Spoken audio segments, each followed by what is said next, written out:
Assalamualaikum warahmatullahi wabarakatuh. Perkenalkan, saya Husnul Khotimah, mahasiswa STKIP Darussalam Cilacap, program studi pendidikan guru sekolah dasar dengan NIM 101222029. Saya membuat video ini guna memenuhi tugas mata kuliah Public Speaking dan Jurnalistik. Baik, dalam video kali ini saya akan mengangkat sebuah kisah dari guru honorer yang dituntut uang senilai 50 juta rupiah setelah adanya tuduhan telah melakukan penganiayaan terhadap siswanya. Guru honorer tersebut bernama Ibu Supriyani. Ibu Supriyani adalah salah satu tenaga pendidik di SD Negeri 4 Baito, Kabupaten Konawe Selatan. Ibu Supriyani ini kemudian terjerat kasus hukum yang akhir-akhir ini tuh sangat menghebohkan publik. Ibu Supriyani ini telah dilaporkan oleh salah satu orang tua wali murid yang merupakan salah satu anggota kepolisian atas tuduhan penganiayaan. Kemudian Ibu Supriyani ini terjerat kasus hukum yang sangat menghebohkan publik akhir-akhir ini. Ibu Supriyani itu dituduh telah melakukan tindakan penganiayaan terhadap salah satu siswanya. Pada April 2024, Ibu Supriyani ini dilaporkan oleh salah satu orang tua wali murid yang sekaligus beliau ini salah satu anggota kepolisian. Kemudian kasus ini pun terus bergulir di dalam pengadilan. Kemudian bahkan kasus ini itu menyita perhatian publik. Puncaknya itu ketika Supriyani akhirnya ditahan di pihak kejaksaan. Kenapa sih kok kasus ini sangat menuai kontroversi publik? Karena proses hukum yang dilakukan oleh kantor kejaksaan kepada Ibu Supriyani ini sangat menuai kontroversi, mulai dari adanya dugaan melakukan pelanggaran kode etik, terus hingga adanya isu permintaan uang damai dari pelapor. Kuasa hukum Supriyani yang bernama Andre Dermawan menyoroti adanya dugaan kriminalisasi pada kasus ini yang melibatkan benturan antara kepentingan karena posisi pelapor sebagai anggota kepolisian.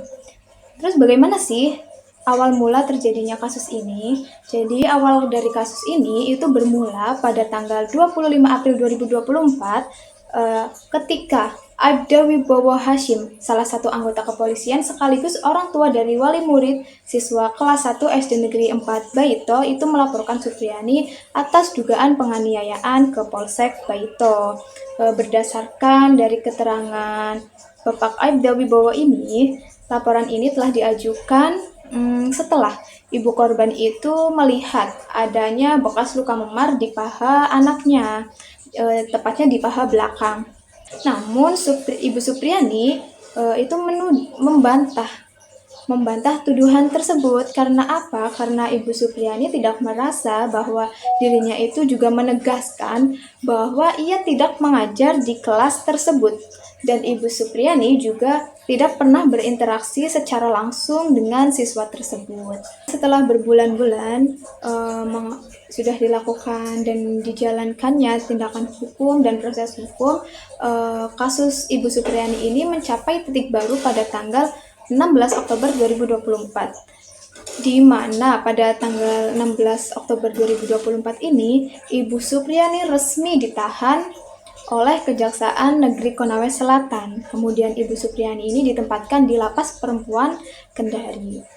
Penahanan ini itu memicu perbincangan di ranah publik, di media sosial, terutama itu setelah terdapat beberapa kalangan yang memang mempertanyakan urgensi apa penahanan dalam kasus yang melibatkan tuduhan penganiayaan terhadap seorang guru.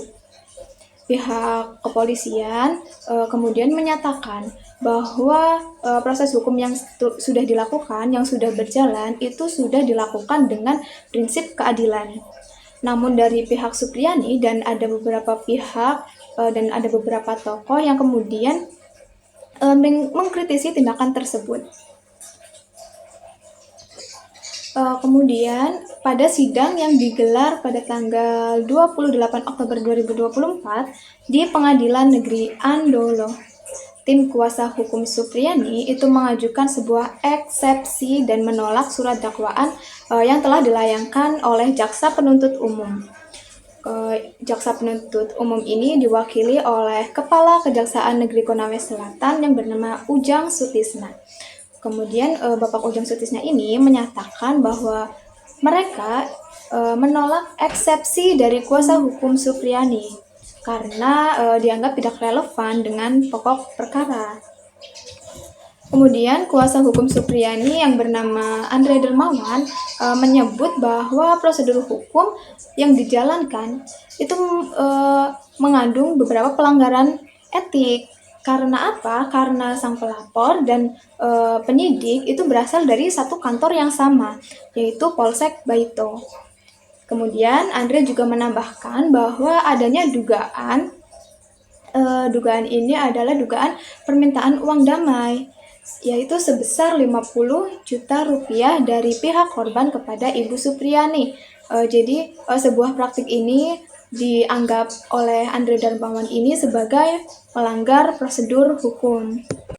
Di hal tersebut, saya sebagai calon guru itu pasti sangat memahami baik dari sisi guru sendiri maupun dari sisi wali murid.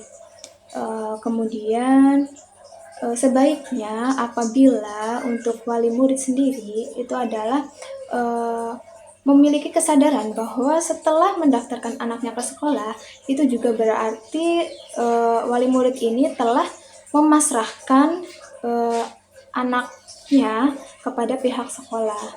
Bagaimana di pendidikan di sekolah, bagaimana didikan di sekolah, itu harusnya orang tua juga sudah berserah kepada sekolah. Kecuali kalau memang di dalam proses pembelajaran dan pendidikan di sekolah itu terjadi hal-hal yang memang tidak wajar, seperti misalnya ada pelecehan seksual, kemudian kekerasan, tindak kekerasan, namun semua itu juga perlu pembuktian dan perlu juga ada bukti yang konkret, baik itu rekaman ataupun dari melakukan atau pencarian beberapa saksi, seperti itu. Saya sering sekali mendengar kasus-kasus hukuman yang telah diberikan oleh guru kepada murid, kemudian guru juga yang disalahkan oleh wali murid. Padahal sebenarnya hukuman yang diberikan oleh guru itu adalah suatu hal yang wajar karena anak didik atau peserta didik itu memang melakukan kesalahan yang perlu diberi konsekuensi. Seharusnya orang tua juga mendukung hal tersebut, jangan malah membantah. Dari beberapa kasus ini itu penting peran dari seorang wali murid atau orang tua murid itu dalam mendukung dan support atas tindakan yang akan dilakukan oleh pihak sekolah. Karena apa? Karena itu semua juga demi kebaikan sang anak, bahwa anak juga harus sadar bahwa apa yang telah ia lakukan itu akan dan memiliki konsekuensi yang akan diterimanya juga. Kemudian sebenarnya adab dan cara berpikir siswa itu tidak hanya dipelajari atau dibentuk di dunia sekolah saja, tetapi juga di lingkungan sekitar. Bahkan di lingkungan sekitar itu lebih mendominasi cara berpikir siswa dan adab yang dimiliki siswa. Karena pada dasarnya anak atau siswa itu lebih lama berada di lingkungan sekitar rumah daripada di sekolah. Dan ini juga menjadi salah satu peran orang tua untuk menjaga pergaulan anaknya agar tidak melenceng ke pergaulan yang bebas, pergaulan yang buruk. Hal ini sangat penting untuk membentuk mental dan membentuk karakter siswa. Maka dari itu, agar untuk mencapai tujuan, untuk membentuk siswa yang berkarakter, pandai, dan kreatif, itu perlu adanya dukungan dari orang tua. Tidak hanya itu kewajiban pihak sekolah saja, melainkan pihak sekolah juga memerlukan dukungan dan motivasi serta support dari orang tua dan wali murid. Seperti itu saja tanggapan dari saya dan beberapa informasi dari saya. Semoga bermanfaat untuk kita semua. Mohon maaf apabila terdapat tutur kata saya yang memang kurang berkenan, baik yang disengaja ataupun tidak disengaja. Saya mengucapkan terima kasih sebesar-besarnya, mengucapkan mohon maaf sebesar-besarnya. Wassalamualaikum warahmatullahi wabarakatuh.